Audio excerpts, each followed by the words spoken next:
Holly's Horse Haven is based here in Omeath.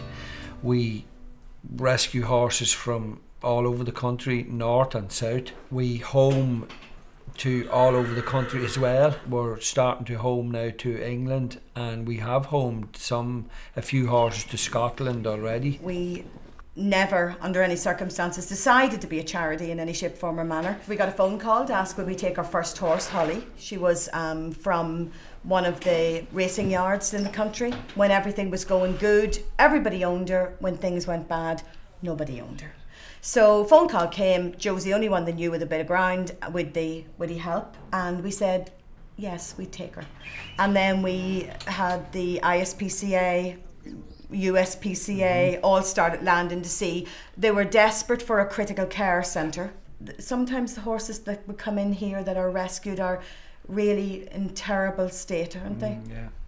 Some of them come from starvation, like, you know, and then it takes a long time to get them to trust people again, you know.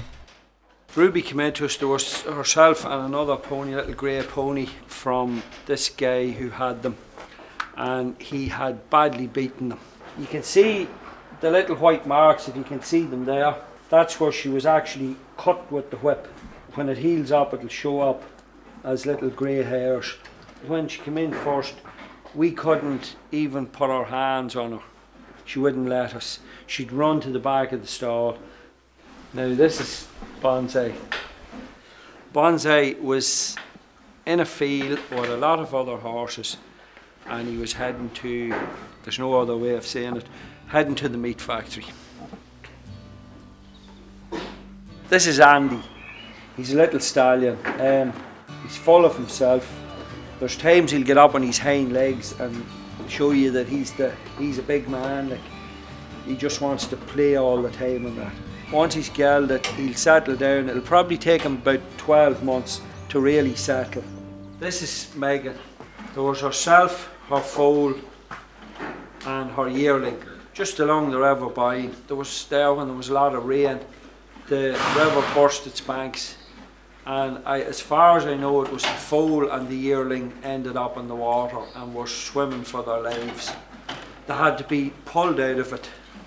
They were rescued out of the water. They went into the pound. They were due to be destroyed, and that's how they ended up here with us.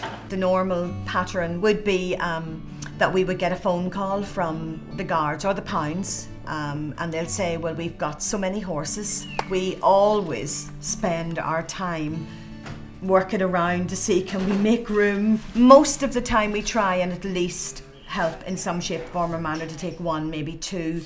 With 90 plus, sometimes the room can become very, very limited. If we could get more people that would foster out, it would be incredible, because as I always say, one home equals one space for a horse that doesn't have a chance. We're moving more and more towards working with disabilities, disadvantaged kids, and they so love it. Andrew would be one of our apprentices that has come to us here at the charity. He's been with us a year now. He's a very, very important part of our team. Come in the morning, we do our cleaning out, and then we do the feeds, then we go out into the fields and do different things. He is such a gift with the horses. The horses love him. They absolutely love him. He's a good lad, and he's great. He's great help too, you know. It's great because it's fresh air for you. You wouldn't be tired with the fresh air. And he mixes his feed, so he's mixing his feeds himself. It's incredible how he integrates so well with the horses, and he gets to know them and he gets to love them, especially Alfie. They're able to connect. And we were a long time before we found out there actually is a fancy name for it. It's called equine therapy. As far as we were concerned, it was just people coming to help with the horses and getting something from what they did with the horses. I think it's just a giving of love that changes their entire lives.